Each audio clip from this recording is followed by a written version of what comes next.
I'm going to be making my taco meat. This one's going to be for my husband, so I'm using the turkey ground meat. For me, I like to use ground beef. So what I do is I put a little bit of avocado oil in here just so that the vegetables I'm cooking won't stick. It's about half a teaspoon of avocado oil. And as I can see here, I have all of my vegetables like pre-chopped and frozen. When I get home from food shopping, like the next day or the day of, I just chop up a whole bunch of vegetables so that I have them ready in the freezer whenever I want to make omelets or I want to do things like this. I'm going to be adding a handful of chopped onion. Then I'm going to be adding about 1/8 of a cup of green peppers. And you can see there's a couple of little yellow peppers in there. And then I'm also going to add about 1/8 of a cup of chopped mushroom. This is really no recipe. I just throw things together. And I'm waiting for my pan to get hot.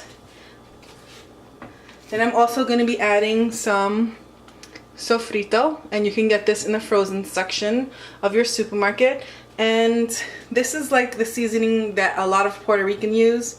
I used to make this myself, but in Texas it's hard to find the ingredients, so I just buy it frozen. It's has pepper, garlic, green pepper, garlic. Sometimes they make it with tomato. Has a whole bunch of cilantro and stuff like that. It's just a seasoning mix, and it comes frozen. That's what it looks like. So I'll take like a scoop of this and put it in with the vegetables that are frying. I'm also going to add a little bit of goya adobo. That's mainly made out of salt, so it's very salty. So whenever I use the adobo, I don't use salt. This is sazon. It comes in a little box with little envelopes like these. And this is another like little seasoning mix. I'm going to be adding some oregano, some onion powder, and garlic powder.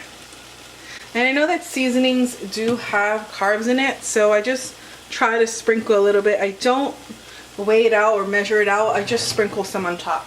So I just fry up the vegetables until they become unfrozen and until they become kind of soft.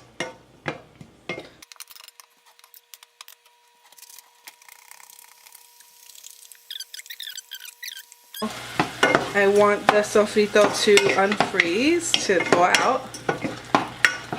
So you can see now it's like kind of watery. I'm going to be cooking it until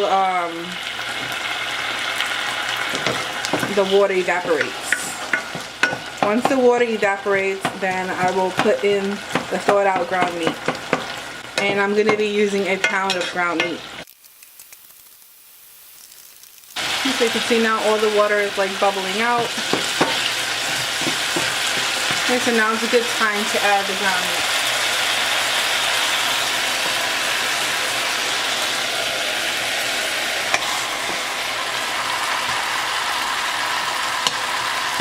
And this is ground turkey that I got at Kroger's. This is the Kroger brand. And it's 85.15. I like to get a fattier meat, but that's all they have.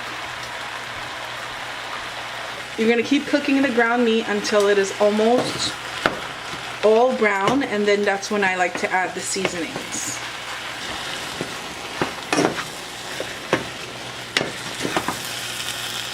Okay, when it looks like that, where it's like mostly brown but there's still some pink in it, this is when I like to add the seasonings, and I just sprinkle everything on top. I don't really measure.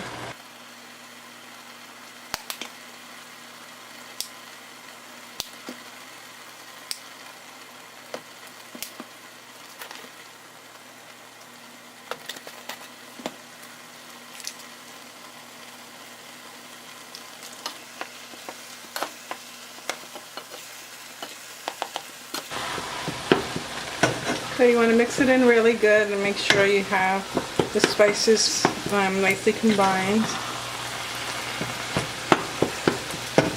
want to make sure you break up all the big chunks of meat.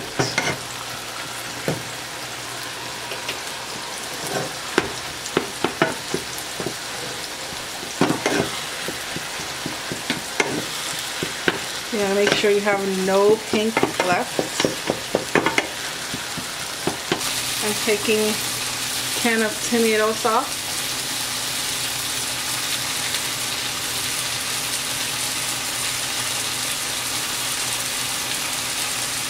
About half the can.